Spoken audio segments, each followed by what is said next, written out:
نفسك تثبتي على الصلاة وما تقطعيش فيها، لو بتصلي فرض وتسيبي فرض او بتكسلي او الصلاة بتحسي ان هي تقيلة على قلبك.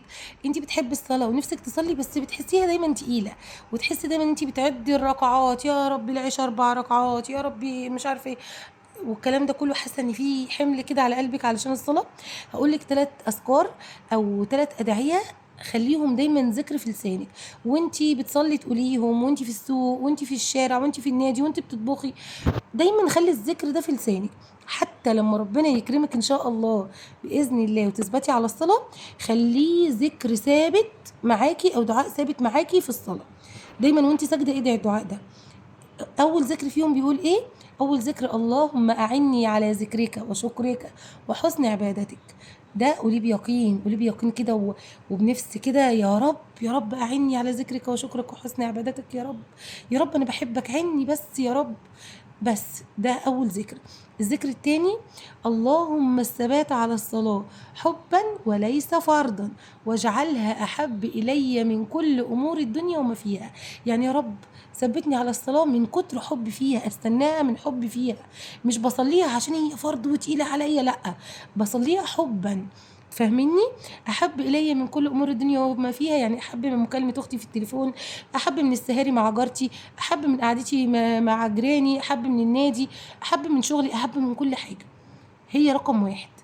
تمام. الدعاء الثالث او الذكر الثالث اللهم اجعلني مقيم الصلاة ومن ذريتي ربنا وتقبل دعائي. اللهم امين يا رب. خلوا الذكر ده دايما في قلبكم كده، قولوه دايما، رددوه بلسانكم، وان شاء الله ان شاء الله لو قلتوه بيقين. لان عايزه اقول لكم حاجه، ما اقام الله عبدا لطاعته الا لانه يحبه. يعني عشان تبقي فاهمه المعادله سهله. ايه هي؟ لو ربنا عايزك تقومي تصلي بجد هتقومي تصلي، هي كده. لو ربنا بيحبك هتقومي تصلي، لو ربنا حس منك انت جواكي شغف للصلاه وحب للصلاه فعلا هيخليكي تقومي تصلي. والله العظيم يعني انا امبارح عايزه اقول لكم ما صليتش قيام الليل، وكنت تعبانه جدا وضغطي عالي، وكانت دماغي مش شايفه بعيني من الصداع، ونمت قسما بالله. والاذان بيقول الله اكبر، انا لقيت نفسي قمت وقفت في اذان الفجر، قمت وقفت، بقيت اقول له اللهم لك الحمد والشكر. ليه بقى؟